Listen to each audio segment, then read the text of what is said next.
지금 5월달이죠. 5월달, 6월달이 어떤 시점이냐면 1학년 분들이 2학년 분들을 추월하는 시점이에요. 요게 5월달, 6월달이 문제풀이가 들어가기 때문에, 그래서 여기까지는 모의고사를 보셔도 작년에 공부하신 분들이 머릿속에 기억이 남아있으니까 점수도 조금이라도 더 높겠죠. 근데 보통 5월달, 6월달쯤 되면 이게 역전이 돼요. 그래서 작년에 공부하신 분들은 여튼 공부를 안 하셨으니까 2학년으로 진급하신 거죠. 그래서 5월달, 6월달쯤 되면 그 작년 분들은 작년만큼만 공부하시면 안 돼요. 작년보다는 조금 더 하셔야 됩니다. 그런데 이제 처음 하시는 분들은, 열심히 하시는 분들은 이제 5월달, 6월달쯤 되면 문제도 좀 푸시게 되면 이제 이게 역전이 나타나요. 그래서 실력이 이제 2학년보다 1학년들이 더 높아지는 경우가 많습니다. 그 시점이 5월달, 6월달쯤 될 겁니다. 뜨끔하죠? 88쪽을 보시면 거민계약서 나와 있는데요. 거민계약서 언제 작성하고 제출한다고 했죠? 첫 번째, 등기 원인이 무엇일 때? 계약일 때. 두 번째, 등기의 목적이 무엇일 때? 소유권 이전 등기를 목적으로 할 때. 세 번째, 부동산에 관하여. 지금 외우실 때도 됐죠? 네 번째, 실체관계와 부합하는 등기를 위해서. 실체관계와 부합하는 등기를 위해서. 등기원인 증서에, 등기원인 증서는 계약서를 얘기해요.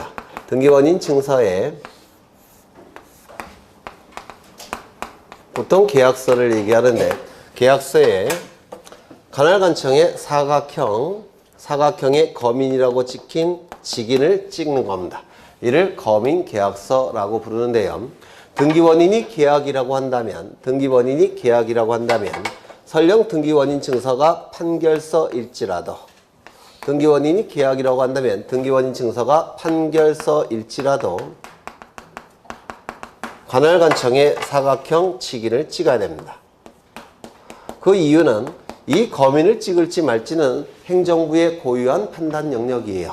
따라서 등기원인 증서가 판결서일 때 거민을 찍을 필요가 없다라고 한다면 이 행정부의 판단을 사법부의 판단이 대신하는 결과가 발생합니다. 이는 상권분립에 반하게 돼요. 따라서 등기원인이 계약이라고 한다면 설령 등기원인 증서가 판결서라고 하더라도 거민을 찍어야 됩니다. 이게 시험에 잘 나와요. 이게.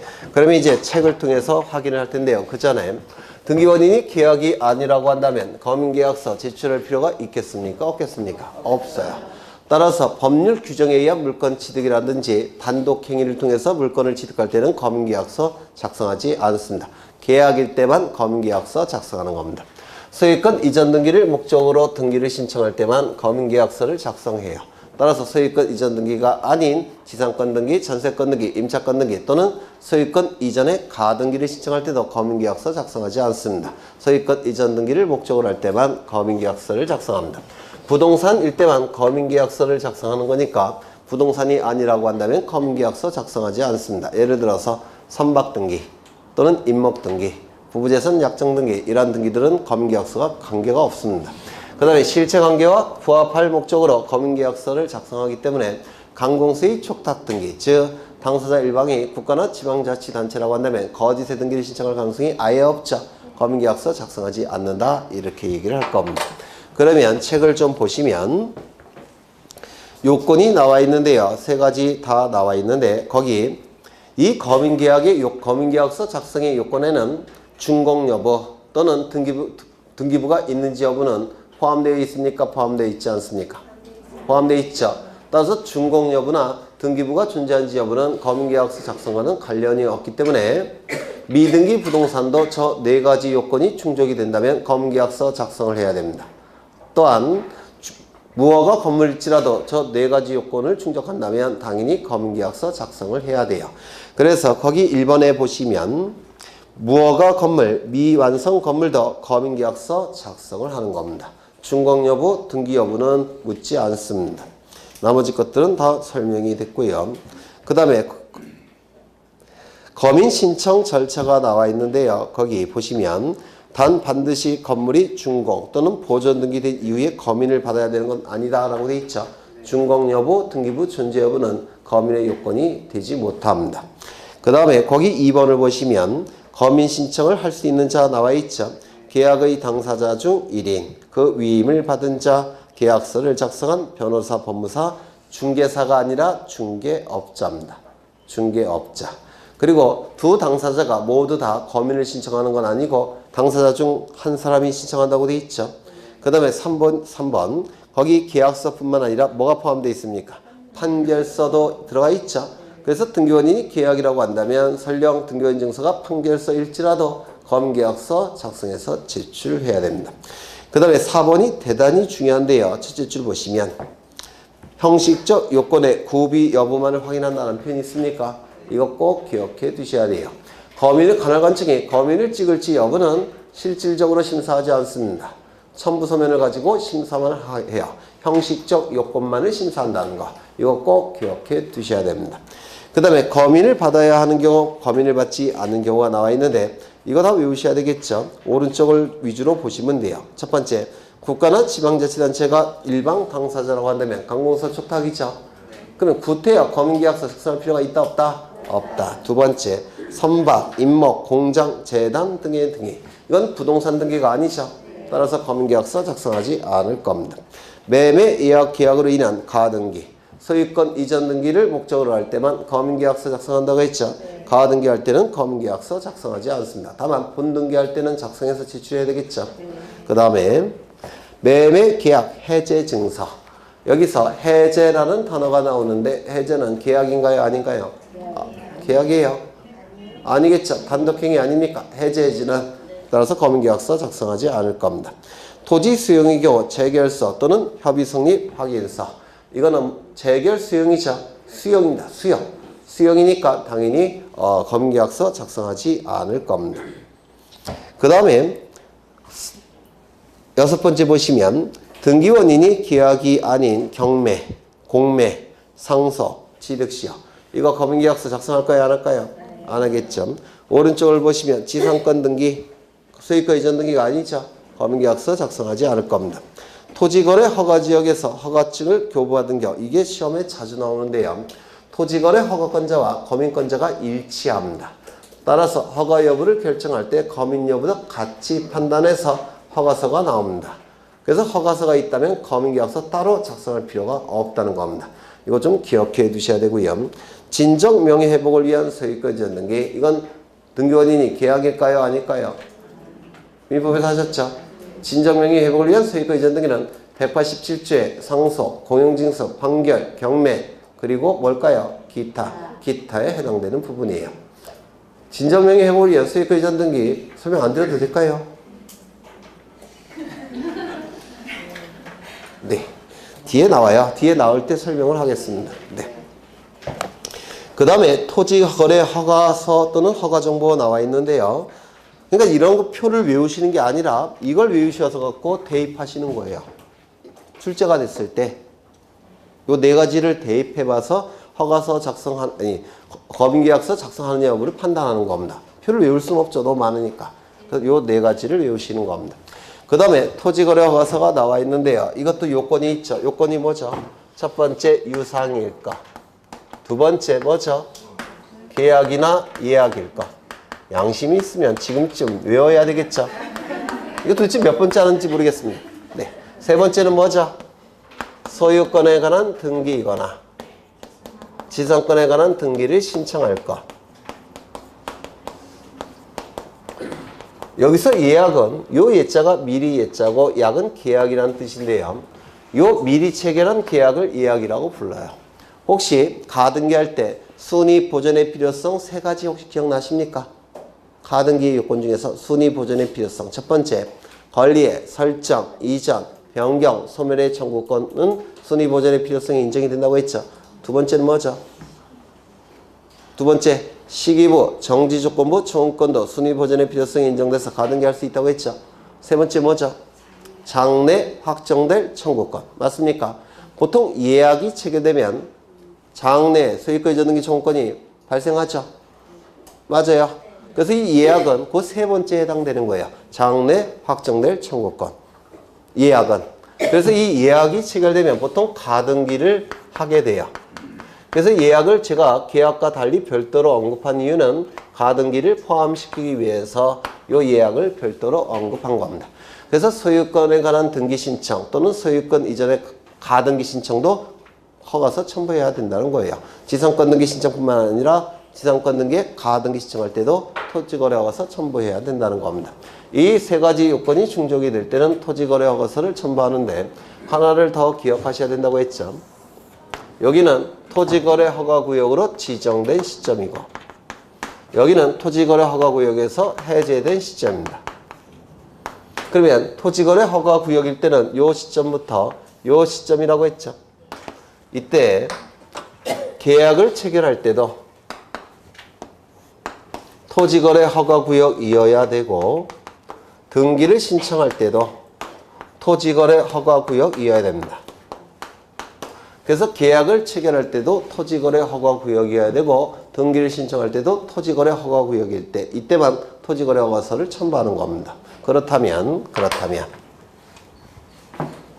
계약을 체결할 때는 아직 토지거래 허가구역이 아닙니다. 그런데 등기를 신청할 때는 토지거래 허가구역이 돼버렸어요. 이때는 토지거래 허가서 첨부한다고 했습니까? 안 한다고 했습니까? 안 합니다. 계약을 체결할 때도 토지거래 허가구역이어야 되고 등기를 신청할 때도 토지거래 허가구역이어야 됩니다. 그러면 이 경우는 어쩔까요? 계약을 체결할 때는 토지거래 허가구역이었습니다. 그런데 등기를 신청할 때는 토지거래 허가구역에서 제외가 됐습니다. 이때는 토지거래 허가서 첨부할까요? 안 할까요? 안 합니다. 이게 우리 판례의 태도입니다. 이것은 민법에서도 출제될 가능성이 대단히 높은 판례예요. 총칙에서. 좀 기억해 두셔야 되죠.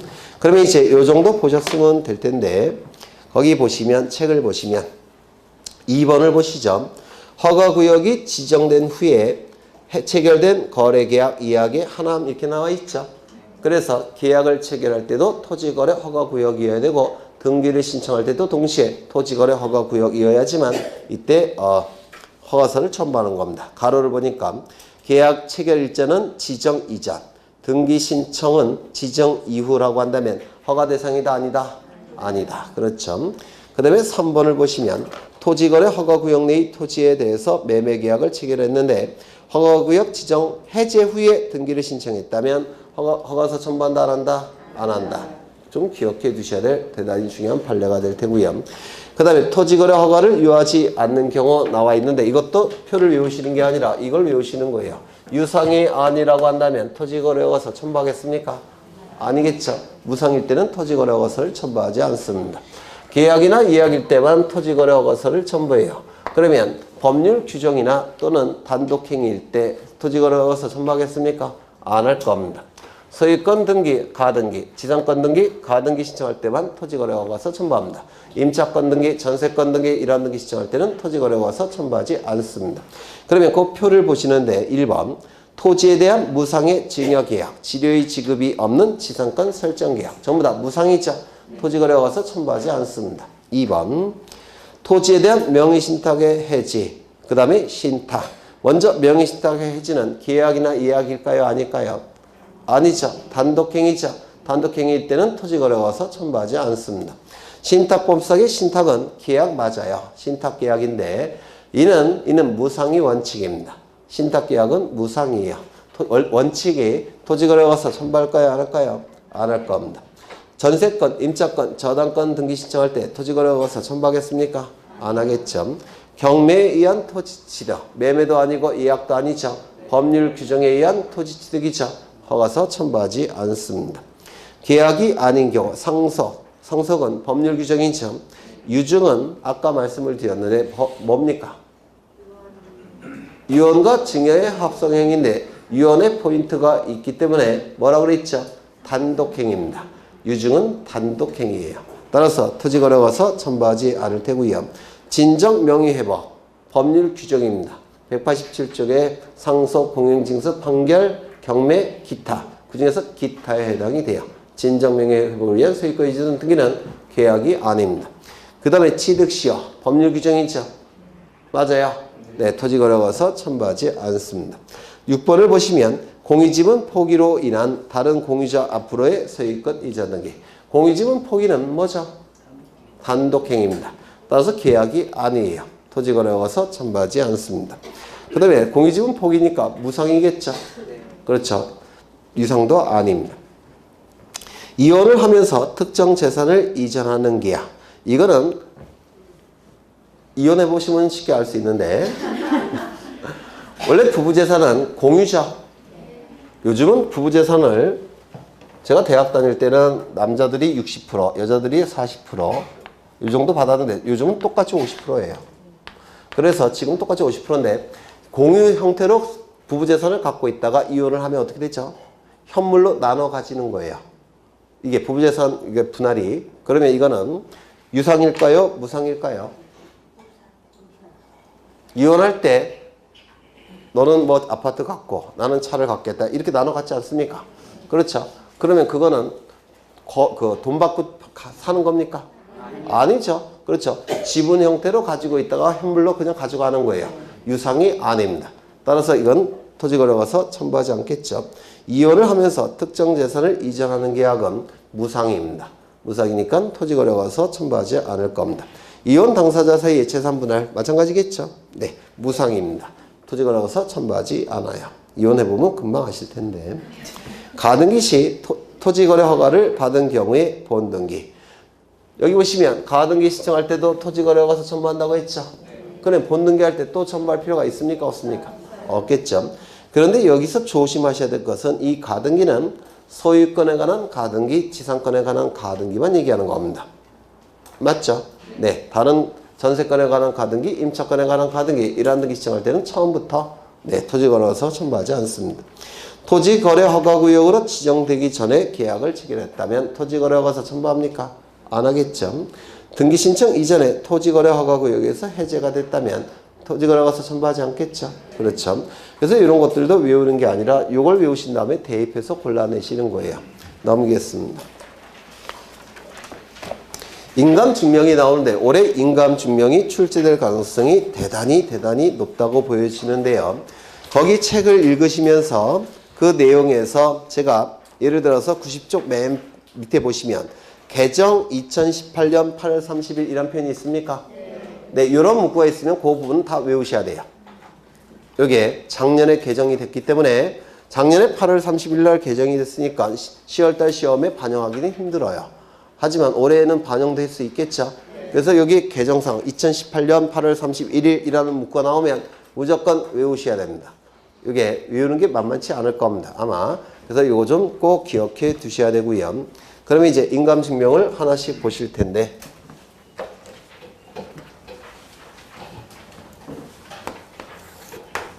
여기에 이러한 부동산이 있고 소유자는 갑입니다. 갑이 을과 매매 계약을 체결합니다. 소유권 이전 등기까지 이루어지면 갑이 가진 소유권은 을의 소유권으로 변동이 될 겁니다. 이때 갑을 뭐라고 부르죠? 등기의무자. 이 등기가 이루어지면 갑은 소유권을 상실하겠죠. 따라서 등기만 놓고 형식적으로 판단한다면 갑은 불이익이 발생합니다. 이러한 자를 우리 등기법에서는 등기의무자라고 부를 겁니다. 이 등기가 이루어지면 을은 소유권을 취득하겠죠. 따라서 등기만 놓고 형식적으로 판단한다면 이익이 발생합니다. 이러한 자를 등기관리자라고 부를 겁니다. 이때 등기의무자 갑과 등기관리자 을은 등기소에 가서 등기를 신청하게 될 겁니다. 즉 공동신청이 이루어지게 될 거예요. 이때 갑과 을은 등기를 신청할 때 등기신청 정보라는 것을 등기소에 제출하는데요. 이 등기신청 정보라는 걸 등기소에 제출하는데 이 등기신청 정보는 두 가지 형태가 있어요. 등기를 신청하는 방법은 두 가지가 있죠.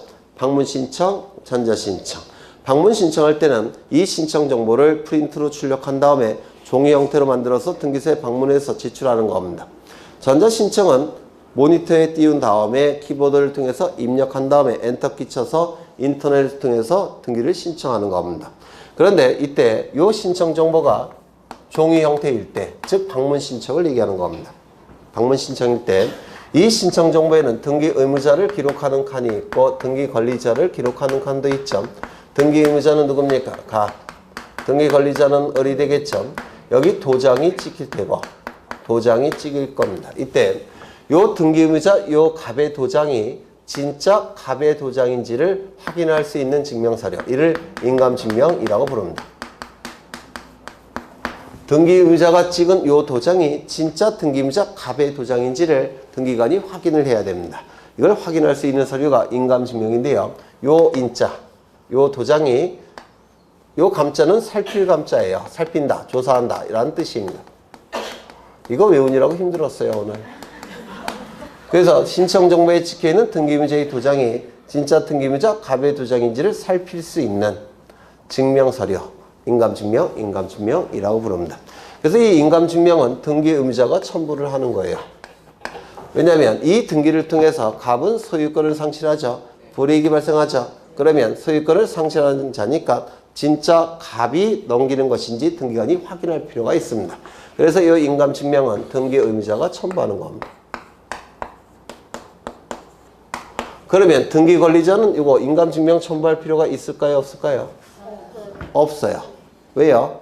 권리를 취득하는 자죠. 권리를 상실하는 자가 아니기 때문에 구태여 등기관이 확인할 필요가 없다는 겁니다. 그래서 인감증명은 등기의무자가 첨부하는 겁니다. 그러면 등기의무자가 첨부하는 거니까 이거는 공동신청해야 되겠죠. 공동신청의 경우 등기의무자와 등기권리자가 있을 때 누가 첨부하는 거라고요? 등기의무자가 인감증명을 첨부하는 겁니다. 그렇다면 단독신청이라고 한다면 등기의무자가 원칙적으로 존재하지 않죠. 따라서 인감증명을 첨부하겠습니까? 첨부하지 않겠습니까? 첨부하지 않습니다. 등기필 정보처럼 예외가 존재하지도 않아요. 인감증명은 단독신청의 경우에는 첨부하지 않습니다. 꼭 기억하셔야 돼요. 그 다음에 두 번째, 이 도장은 종이 형태로 만들어졌을 때만 도장을 찍을 수 있죠. 그러면 종이 형태가 아니라 신청정보가 컴퓨터 파일 형태라고 한다면, 즉 전자신청의 경우라고 한다면 인감증명을 첨부할 이유가 있습니까? 없습니까? 없겠죠. 그래서 이 등기를 신청하는 방법은 두 가지가 있는데 방문신청과 그 다음에 전자신청, 두 가지 방법이 있는데요. 종이 형태의 신청서는 방문신청이에요. 따라서 방문신청의 경우만 인감증명을 첨부합니다. 전자신청의 경우에는 도장을 찍을 수는 없죠. 컴퓨터 파일 형태니까. 따라서 전자신청의 경우에는 인감증명을 첨부하지 않습니다. 대신 전자신청의 경우에는 인감증명의 역할을 하는 게 있습니다. 그게 뭐라고 했죠? 공인인증서 정보. 다 기억나시죠? 공인인증서 정보. 그 다음에 세 번째, 요즘은 등기를 방문 신청할 때 도장을 안 찍고 사인하는 경우가 있어요. 사인. 그 사인할 때는 그 사인이 진짜 등기의무자 그 사람의 사인인지 확인해야 되겠죠. 그래서 동사무소 가셔갖고 본인 서명 사실 확인서라는 것을 발급받습니다. 이것이 인감증명의 역할을 합니다. 본인 서명 사실 확인서. 그래서 도장을 찍을 때는 인감증명, 사인을 할 때는 본인 서명 사실 확인서, 이걸 대신 제출하게 됩니다. 그 다음에 그러면 이 인감증명은 모든 등기를 신청할 때만 첨부하느냐? 그건 아니라고 했죠. 중요한 등기를 신청할 때만 인감증명을 첨부하는 겁니다. 그러면 이 중요한 등기는 우리 부동산 등기규칙 60조, 61조에 규정되어 있는데요. 가장 중요한 등기는 소유권의 뭐죠? 등기 명의인이 등기 의무자일 때에 그 등기 의무자가 첨부하는 게 인감증명이에요. 이걸 반드시 외우셔야 됩니다.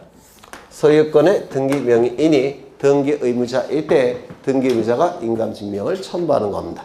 그래서 이건 사례형으로 출제가 될 수가 있기 때문에 좀 꼭 외우셔야 돼요. 그러면 여기에 이러한 부동산이 있고 소유자가 갑입니다. 갑이 을과 매매 계약을 체결합니다.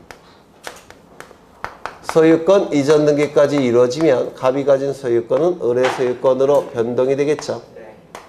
이때 등기의무자는 누굽니까? 갑 등기의무자. 등기권리자는 누구죠? 을 등기권리자. 그래서 등기의무자와 등기권리자가 등기소에 가서 등기를 공동으로 신청할 텐데, 등기를 신청할 때 소유권의 등기 명의는 누구죠? 갑이겠죠. 소유권의 등기 명의는 갑이 가지고 있겠죠. 같은 사람입니까? 아닙니까? 같은 사람이죠. 따라서 등기의무자 뭘 첨부한다고요? 인감증명을 첨부하게 됩니다. 두 번째, 요 매매 이제 인감증명을 첨부해서 이제 을의 이름으로 등기가 된 상태예요. 을은 소유권을 취득했을 겁니다. 이때 매매계약이 무효 취소 해제가 돼버리면 이 안에 있는 물권 행위도 효력을 상실하겠죠. 그러면 소유권 변동은 없는 상태로 복귀가 될 겁니다. 누가 소유자입니까? 네, 소유권 변동은 없는 상태로 복귀한다고 했죠. 누가 소유자예요? 갑이 소유자겠죠. 그러면 이 을명의 이 등기명의는 갑의 소유권을 침해하는 등기 맞습니까? 따라서 이 등기가 말소가 될 겁니다. 이 등기가 말소됨으로 인해서 불이익이 발생한 자 누구죠? 을 등기 의무자. 이익이 발생한 자 누구죠? 갑 등기 권리자. 그래서 갑과 을은 말소 등기를 등기소에 가서 공동으로 신청하겠죠. 이때 소유권의 등기 명의는 누가 갖고 있습니까? 말소 등기 신청할 때 을이 갖고 있죠. 말소 등기 신청할 때는. 따라서 소유권의 등기 명의는 을입니다. 같은 사람입니까? 다른 사람입니까? 네? 같아요? 달라요? 같죠. 따라서 뭘 첨부한다고요? 인감증명. 여기에 이러한 부동산이 있고 소유자가 갑입니다. 갑이 을에게 전세권을 설정해 줍니다. 그러면 전세권 설정 등기가 이루어지면 이익이 발생한 사람 누굴까요?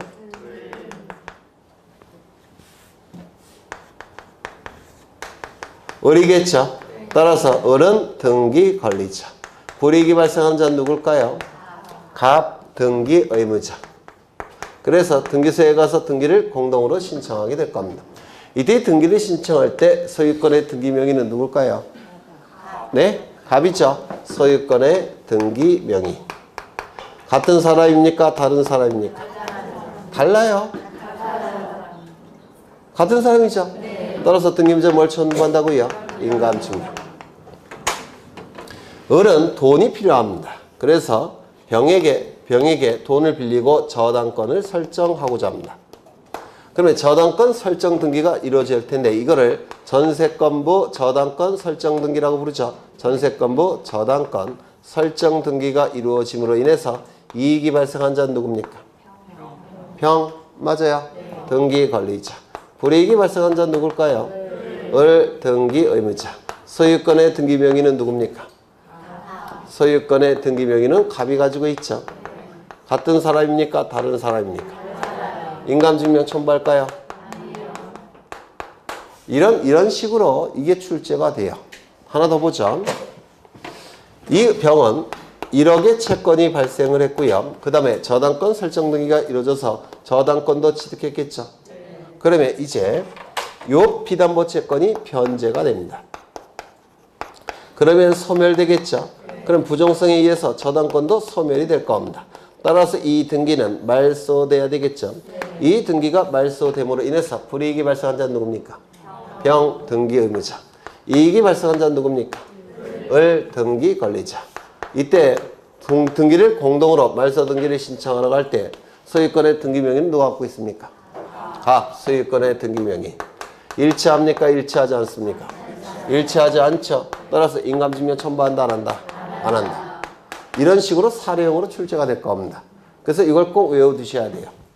소유권의 등기명인이 등기 의무자일 때 등기의무자는 인감증명을 첨부합니다. 하나 더 붙여. 여기 이러한 부동산이 있고 소유자는 갑입니다. 갑이 을에게 소유권에 관한 가등기를 해줍니다. 이 등기가 이루어짐으로 인해서 이익이 발생한 자는 누굽니까? 을 등기 권리자. 불이익이 발생한 자는 누구죠? 갑 등기 의무자. 그래서 등기소에 가서 등기를 공동으로 신청하게 될 겁니다. 소유권의 등기 명의는 누가 갖고 있습니까? 갑 소유권의 등기 명의. 일치합니까? 일치하지 않습니까? 일치하죠. 따라서 등기의무자 갑은 인감증명을 첨부해야 될 겁니다. 맞죠? 이때 이 가등기를 말소하고자 합니다. 이 가등기가 말소됨으로 인해서 불이익이 발생한 자는 누굽니까? 을 등기 의무자. 이익이 발생한 자는 누굽니까? 갑 등기 권리자. 소유권에 관한 등기 명의는 누가 갖고 있습니까? 갑이 갖고 있죠. 을이 갖고 있는 건 가등기 명의예요. 소유권에 관한 등기 명의는 갑이 갖고 있죠. 소유권에 관한 등기명의는 갑이 갖고 있습니다. 그러면 일치합니까? 일치하지 않습니까? 일치하지 않죠. 따라서 등기무자 을은 인감증명을 첨부하지 않는 게 논리적이죠. 그런데 등기무자 을과 등기권리자 갑이 가등기를 말소 신청하러 갈 때 등기관은 이 등기무자 자신의 의사에 의해서 말소 등기 신청한다는 것을 확인할 필요가 있을까요? 없을까요? 있습니다. 따라서 이때는 인감증명을 예외적으로 첨부합니다. 왜냐하면 이 소유권에 관한 가등기 권리는 자본주의 사회에서 굉장히 중요한 재산적 권리입니다. 재산적 권리이기 때문에 이 소유권에 관한 가등기만큼은 소유권처럼 대접을 해주겠다는 겁니다. 그래서 등기무자 을의 도장이 진짜 을의 도장인지를 등기관이 확인할 필요가 있습니다. 예외적으로. 그래서 인감증명을 첨부합니다. 이거는 대단히 예외예요. 예외니까 꼭 기억해 두셔야 되는데, 만약에 이게 소유권에 관한 가등기가 아니라 전세권에 관한 가등기를 말소 신청할 때는 이때는 인감증명 첨부하지 않습니다. 소유권에 관한 가등기 말소 신청할 때만 인감증명을 첨부합니다. 요 좀 기억해 두셔야 돼요. 다시요. 소유권에 관한 가등기 말소 등기를 등기명인이 신청할 때는 이때는 가등기명인의 인감증명을 첨부해야 됩니다. 예외적으로. 이건 원칙. 이거는 예외 첫 번째 라는 뜻이에요. 되셨을까요? 네. 되셨죠? 그 다음에 또 뭐가 있느냐면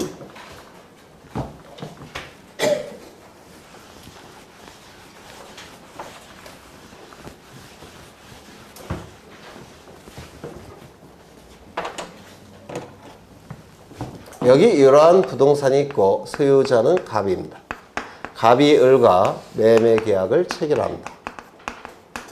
소유권 이전 등기까지 이루어지면 갑이 가진 소유권은 을의 소유권으로 변동이 될 겁니다.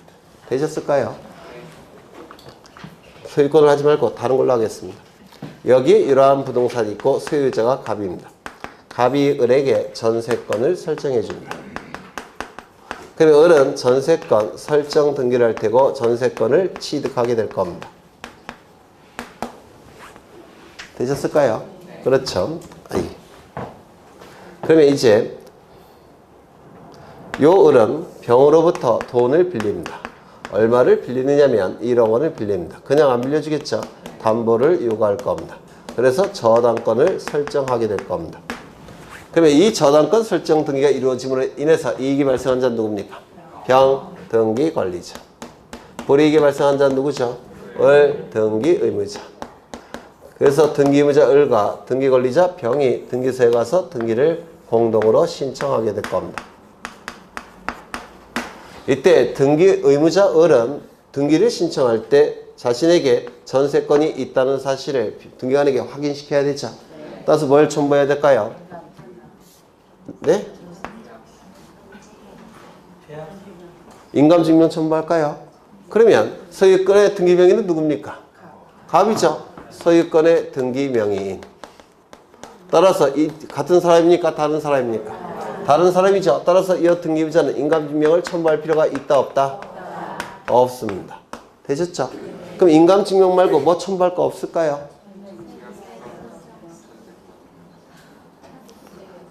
공동신청의 경우 첨부해야 될 가장 중요한 정보는 뭐냐면 등기필 정보예요. 자신에게 전세권이 있다는 사실을 등기관에게 확인시켜야 되지 않겠습니까? 그래야지만 이 병에게 전세권에 관한 저당권이 만들어지죠. 그렇지 않아요? 그래서 이 을은 뭘 첨부해야 될까요? 등기필 정보를 첨부해야 됩니다. 여기까지 되셨나요? 그런데 이 등기필 정보는 딱 한 번만 만들어진다고 했죠? 두 번 만들어지는 경우가 없어요. 그런데 이 을이 등기필 정보를 찾아보니까 없더라는 겁니다. 아무리 찾아봐도 없어요, 집에. 그러면 등기필 정보를 제출하지 못하니까 자신에게 전세권이 있다는 사실을 등기관에게 확인을 못 시키겠죠. 그러면 다른 방법을 통해서 확인을 시켜야 됩니다. 다른 등기필 정보가 없으니까. 그럼 다른 방법이 뭐죠? 첫 번째, 등기소에 출석합니다. 출석해서 자신이 전세권이 있다는 사실을 등기필 정보 말고 다른 자료를 가지고 확인을 시켜야 돼요. 예를 들어서 뭐가 있을까요? 계약서, 전세권 설정 계약서. 또 뭐가 있을까요? 전세금을 지급했다는 영수증. 이러한 자료를 가지고 등기소에 가서 확인을 받아야 된다. 자신에게 전세권이 있다는 사실을 확인을 받아야 돼요. 그러면 확인이 되면 등기소에서는 확인조서라는 걸 작성해 줍니다. 이 확인조서가 작성이 되면 이제 등기표 정보를 등기소에 제공할 이유가 없습니다. 되셨을까요? 이 확인조서를 받아서 나중에 이 등기를 신청할 때 제출하는 겁니다. 되셨을까요? 그럼 이 확인조서 안에는 의뢰 도장이 찍혀 있을까요? 찍혀 있지 않을까요? 찍혀 있겠죠. 따라서 뭐도 같이 첨부할까요? 인감증명. 확인조서가 작성이 되면 인감증명이 첨부돼야 됩니다. 이것도 작년에 개정됐어요. 그래서 시험에 나올 가능성이 대단히 높습니다. 두 번째, 요 을이 등기를 신청하러 가야 되는데 문제는 출장을 가게 됐습니다. 미국으로. 그러면 직접 신청을 못하고 대리인에게 부탁해야 되겠죠. A는 대리인입니다. 그런데 이 A는 변호사나 법무사이더라는 겁니다. 이러한 자들을 자격자 대리인이라고 불러요. 변호사 자격을 가진 자, 법무사 자격을 가진 자. 그런데 문제는 이 변호사나 법무사에게 위임을 해서 이렇게 등기를 신청하러 가야 되는데 이때 을로부터 A는 등기필 정보를 받아서 등기소에 제공해야 되겠죠. 근데 등기필 정보가 없더라는 겁니다. 그럼 어떻게 해야 됩니까? 네? 이거 했던 거예요. 이때 변호사나 법무사는 등기사무에 있어서는 전문가입니다. 전문가이기 때문에 등기사무에 있어서는 전문가이기 때문에 등기관의 역할을 수행할 수 있을까요? 없을까요? 등기관의 역할을 수행한다고 했죠. 등기관의 역할은 뭐냐면 요 을에게 전세권이 있는지 여부를 요 변호사나 법무사가 확인을 한다는 겁니다. 확인할 수가 있다는 겁니다. 확인이 되면 이제 요 A는 을에게 전세권이 있다는 사실이 확인되면 위임장을 받는 것이고 확인이 안 되면 위임장 수령을 거절하는 겁니다. 그러면 요 A가 위임장을 가지고 있다는 얘기는 요 본인에게 전세권이 있다는 사실이 확인이 된 겁니다. 그러면 요 위임장을 등기 신청 시 등기필 정보 대신 제공하는 겁니다. 이거 되셨을까요? 그러면 이 위임장, 이걸 요즘은 위임 확인 정보라고 부르는데요. 이 위임 확인 정보 안에는 의뢰 도장이 찍혀 있을까요? 안 찍혀 있을까요? 찍혀 있겠죠. 따라서 이 위임 확인 정보가 등기필 정보 대신 등기소에 제공이 될 때는 무엇도 첨부할까요? 인감증명을 첨부하는 겁니다. 얼핏 기억나셔요. 등기필 정보가 없어졌을 때 그걸 대신하는 방법이 세 가지가 있다고 그랬죠. 첫 번째, 확인조서 플러스 인감증명. 두 번째, 위임 확인 정보 플러스 인감증명. 하나 더, 이 변호사는 A가 변호사도 아니고 법무사도 아닌 일반인인 경우가 있다고 그랬죠. 그러면 일반인이라고 한다면 등기사무에 있어서 전문가입니까? 아닙니까? 아니죠. 따라서 등기관의 역할을 수행할 수 있습니까? 없습니까? 없다라고 했죠. 이 경우는 어떻게 해야 된다고 했죠? 출장 가기 전에, 미국으로 출장 가기 전에 같이 공증인 사무실로 가서 공증을 받으면 됩니다. 요 을이 작성한 부분에 대해서 공증을 받으면 돼요. 그럼 이 공증 서류가 뭐가 되는 겁니까? 등기필 정보의 역할을 수행할 수 있다는 겁니다. 그래서 공증인 사무실로 가서 공증을 받으면 이제 공증 정보가 있겠죠. 이 공증 정보 안에는 등기무자 의뢰 도장이 찍혀 있을까요? 안 찍혀 있을까요? 따라서 뭘 같이 첨부한다고요? 인감증명. 그럼 이 공증인이 왜 등기관의 역할을 할 수 있냐면 공증인은 변호사예요. 우리나라에서. 변호사 자격을 가진 자만 공증인이 될 수가 있습니다. 그래서 등기관의 역할을 수행할 수가 있는 겁니다. 즉, 을이 건세권이 있는지 여부를 확인할 수가 있다는 겁니다. 그래서 등기필 정보를 등기의무자는 등기 신청 시 제출해야 되지만, 첨부해야 되지만 이 등기필 정보가 없을 때는 다른 방법을 써야 돼요. 첫 번째, 확인조서 플러스 인감증명. 두 번째, 위임 확인 정보 플러스 인감증명. 세 번째, 공증정보 플러스 인감증명. 법이 개정이 되기 전에는 이때는 인감증명을 첨부하지 않았습니다. 이때는. 근데 지금은 첨부해요. 그래서 올해 이게 출제가 되지 않을까 싶어요. 확인 주소가 제출될 때도 인감증명을 첨부한다는 겁니다. 그 다음에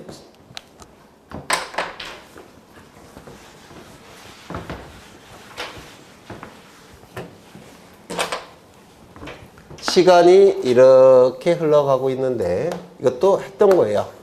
요 시점에 여기는 300제곱미터고 여기는 700제곱미터입니다. 소유자는 누구냐면 얘도 소유자고 갑이 소유자고 여기도 갑이 소유자입니다. 갑은 두 필지 토지에 대해서 지적소관청에 가서 합병을 신청할 수 있을까요? 없을까요? 소유자가 같으니까 합병 신청할 수 있죠. 그래서 합병을 신청하더라는 겁니다. 그러면 지적소관청은 합병을 해주겠죠. 지적소관청은 합병을 해줄 겁니다.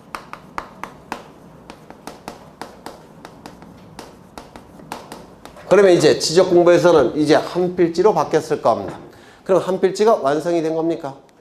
아니에요. 지적공부에서 합쳐진 다음에 등기부에서도 합쳐줘야 돼요.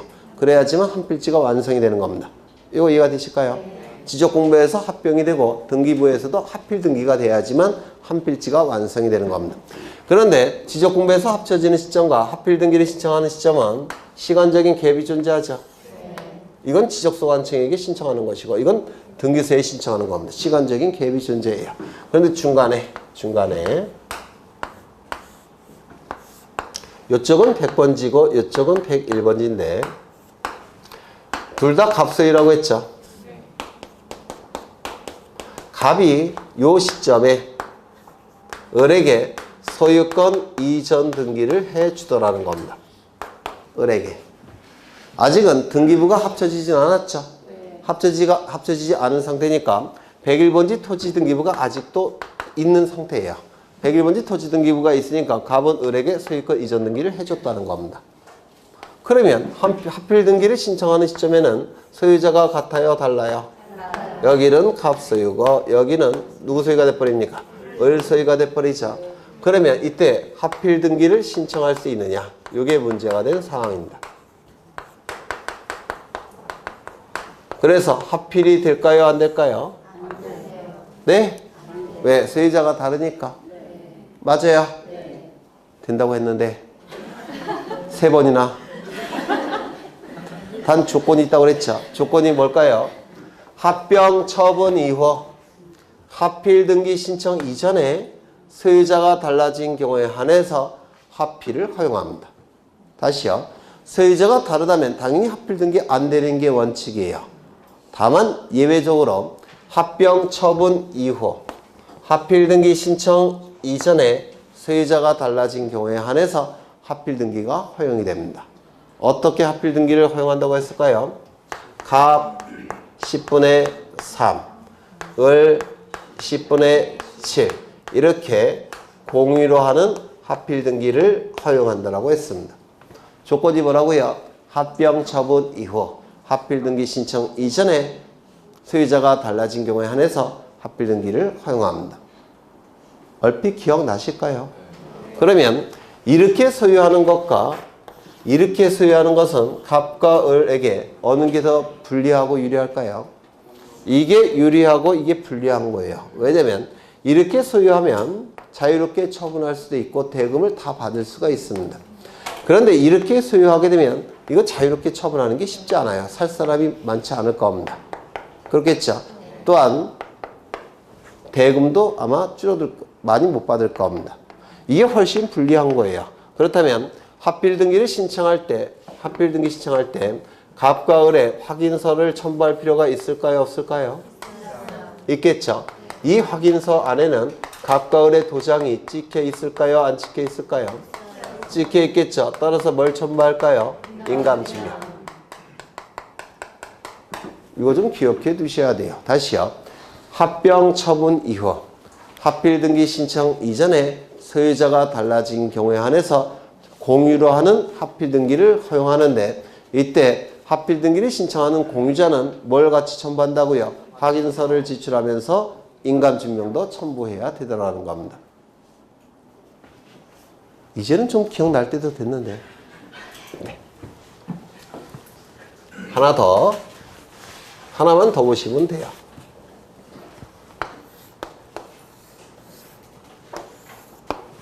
요 토지는 100번지 토지입니다. 100번지 토지고 소유자는 갑입니다. 갑이 을에게 용익 물건을 설정해 줍니다. 문제는 100번지 토지 전부에 대해서 용익 물건을 설정한 건 아니고요. 일부에 대해서 용익적 권리를 설정했다는 겁니다. 이거 가능하죠?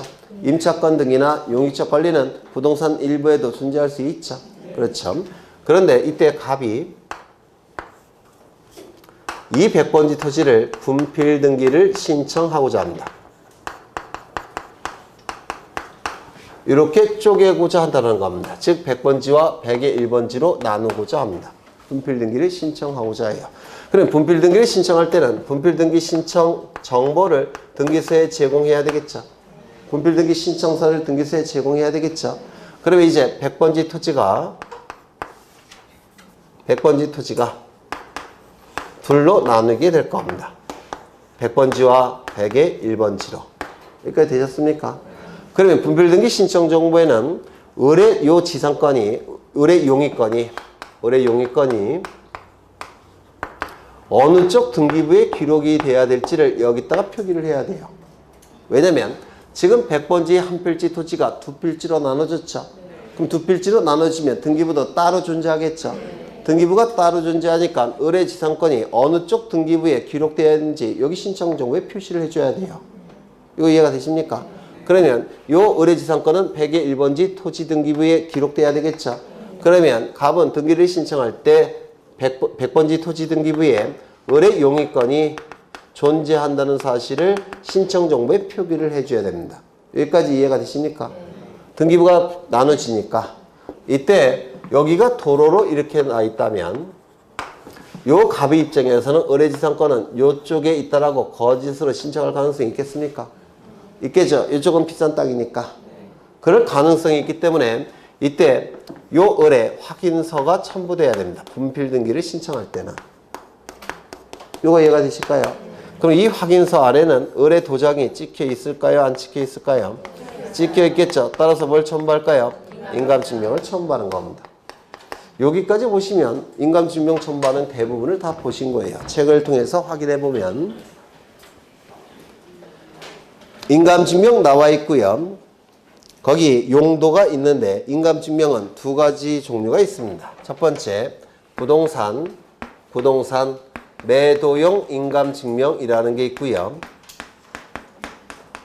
부동산 비매도용 인감증명이라는 것도 있습니다. 매도용, 비매도용 인감증명.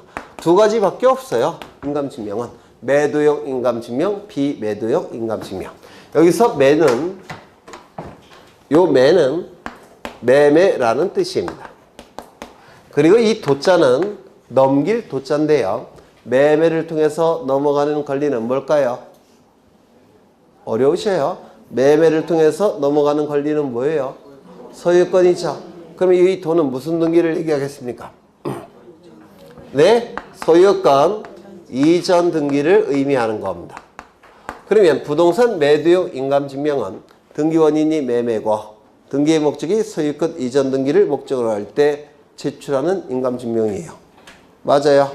그 다음에 이 부동산 비매도용 인감증명은 요게 매매와 소유권 이전 등기라고 했죠.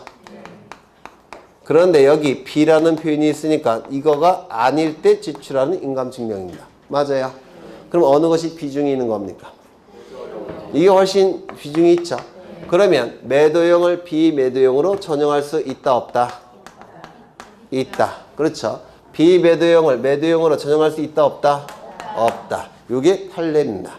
그 다음에 거기 유효기간이 나와 있는데 이 유효기간 반드시 외우셔야 됩니다. 아마 나옵니다. 이런 것들은. 유효기간 발행일로부터 몇 개월? 3개월. 그런데 인감증명뿐만 아니라 나머지 것들도 출제됩니다. 요즘은. 그래서 인감증명, 주민등록 등초본, 가족관계 등록상 증명서, 대장 이거 전부 다 발행일로부터 3개월 외워두셔야 돼요. 이거 전부 다 외워두셔야 됩니다. 그 다음에 내용이 나와 있는데 거기 2번을 보시면 법인이나 외국 법인인 경우에는 누구의 인감증명을 첨부하느냐. 법인의 인감증명이 아니라 대표자의 인감증명을 첨부하는 겁니다. 이거 좀 기억하셔야 돼요. 법인의 인감증명이 아니라 대표자의 인감증명을 첨부한다는 거 꼭 기억해 두셔야 되고요. 그 다음에 법인 아닌 사단체단은 대표자나 관리인의 인감증명을 첨부하는 겁니다. 대표자나 관리인의 인감증명. 법인과 대꾸관계를 이루어야 되니까 대표자나 관리인의 인감증명을 첨부하는 것이고요. 외국인 이거 개정사항 반드시 외우셔야 돼요. 개정사항. 그 다음에 오른쪽에 보시면 제외 국민이 있죠. 이것도 첫째 줄, 둘째 줄, 밑줄 치셔서 반드시 외우셔야 됩니다. 2018년 8월 31일 개정사항이라서 출제가 될 가능성이 대단히 높아요. 읽어나 보죠. 위임장이나 첨부 서면에 본인이 서명 날인하였다는 뜻의 제외공간공증법에 따른 인증을 받음으로써 인감증명의 제출을 가름할 수 있다. 이렇게 돼 있죠. 이거. 그 다음에 인감증명서의 제출을 요하는 경우 나와 있는데 거기 첫째 줄을 보시면 방문 신청이라는 거 있죠. 방문 신청의 경우만 인감증명을 첨부합니다. 전자신청의 경우에는 인감증명 첨부한다, 안 한다? 안 한다. 대신 공인인증서 정보가 인감증명의 역할을 수행한다고 했죠. 그 다음에 거기 1번을 보시면 이게 제일 중요해요. 소유권의 등기 명의인이 등기 의무자로서 등기를 신청하는 경우 등기부재의 인감증명 이건 사례형으로 출제가 되는 겁니다. 그래서 그림을 그려보신 다음에 등기 의무자가 누군지 등기관리자가 누군지 그 다음에 소유권의 등기 명의는 누가 갖고 있는지 이걸 판단을 해야 됩니다. 2번 소유권의 가등기 명의인이 가등기 말소 등기를 신청하는 경우 가등기 명의인의 인감증명 이건 소유권의 등기 명의인이 등기 의무자는 비록 아니지만 소유권에 관한 가등기는 굉장히 중요한 권리이기 때문에 가등기 명의인에 뭐가 첨부된다고요? 인감증명. 조심하셔야 될 것은 소유권에 관한 가등기 말소 등기를 신청할 때만 첨부하는 겁니다. 전세권에 관한 가등기 말소 등기, 지상권에 관한 가등기 말소 등기 이런 말소 등기는 인감증명을 첨부하지 않습니다. 반드시 소유권에 관한 가등기 명의 말소할 때만 인감증명을 첨부하는 것이고요. 그 다음에 3번을 보시면 뒷부분을 보시면 등기필 정보가 없어진 경우 등기를 신청할 때 그때 등기부재 인감증명 첨부한다고 했죠. 구체적으로 뭐가 있죠? 확인조서 플러스 인감증명 위확인정보 플러스 인감증명 공증정보 플러스 인감증명 기억나셔요? 그렇죠. 그 다음에 거기 앞에 소유권 이외의 권리의 등기명의인이 이런 표현이 있죠. 맞아요. 그럼 여기 만약에 소유권의 등기명의인이 등기의무자일 때 그때는 등기필 정보가 없어진 경우에 한해서 인감증명을 첨부한다. 이렇게 된다면 이건 말이 돼야 안 돼요? 안 되죠.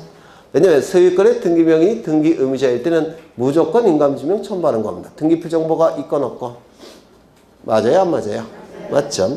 그 다음에 4번 토지 합필 특례에 따른 등기 신청 뭐죠? 합병 처분 이후 합필 등기 신청 이전에 소유자가 달라진 경우에는 합필 등기를 허용한다고 했죠. 이때 뭘 첨부한다고요? 확인서 플러스 인감증명. 다시요. 합병 처분 이후 합필 등기 신청 이전에 소유자가 달라진 경우에 한해서 공유로 하는 합필 등기를 허용한다고 했죠. 이때 뭘 첨부한다고요? 확인서 플러스 인감증명. 기억나실까요?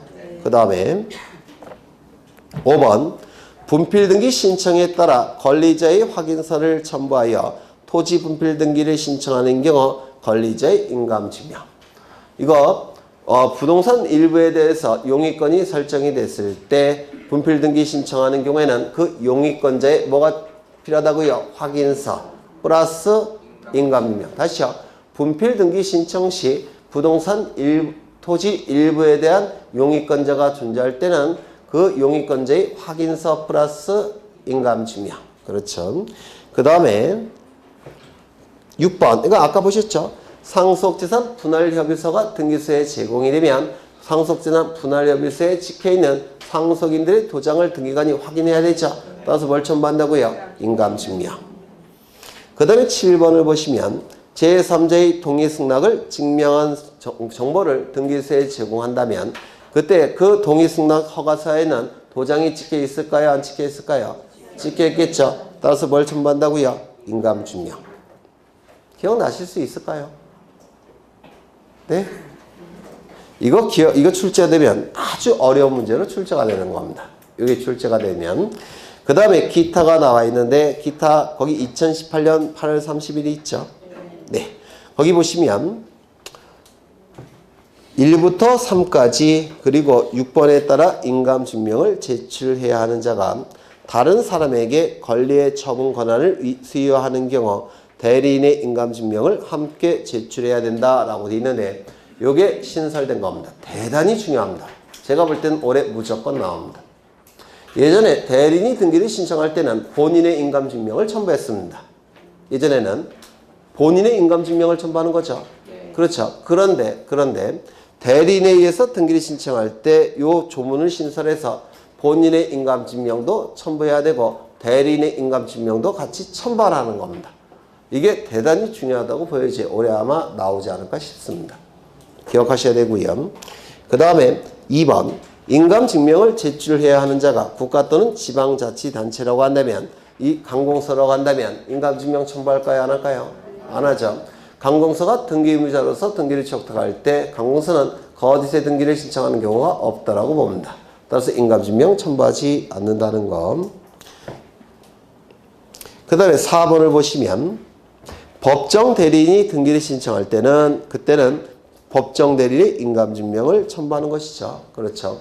왜요? 법정 대리인이 존재할 때는 본인은 어떠한 상태일까요? 좀 어지러운 상태죠. 도장을 찍을 능력이 있을까요? 없을까요? 없겠죠. 따라서 본인의 인감증명이 아니라 법정 대리인의 인감증명을 첨부하게 될 겁니다. 그 다음에 한 페이지 넘겨보시면 인감증명서의 제출이 필요하지 않는 경우 나와 있는데요. 단독 신청의 경우에는 인감증명을 첨부합니까? 첨부하지 않습니까? 첨부하지 않는다고 했죠. 그렇죠. 거기 나와 있는 건 전부 다 단독 신청이에요. 그래서 인감증명 첨부하지 않을 겁니다. 그래서 인감증명은 작년에 개정사항이 굉장히 많기 때문에 출제자가 아마 출제를 할 겁니다. 요게. 그래서 인감증명은 좀 꼼꼼히 공부하실 필요가 있고요. 인감증명이 출제가 될 때는 아주 어려운 문제로 출제가 되는 겁니다. 그래서 아마 올해 나오지 않을까 싶어요. 잠시 쉬었다가 이어서 하겠습니다.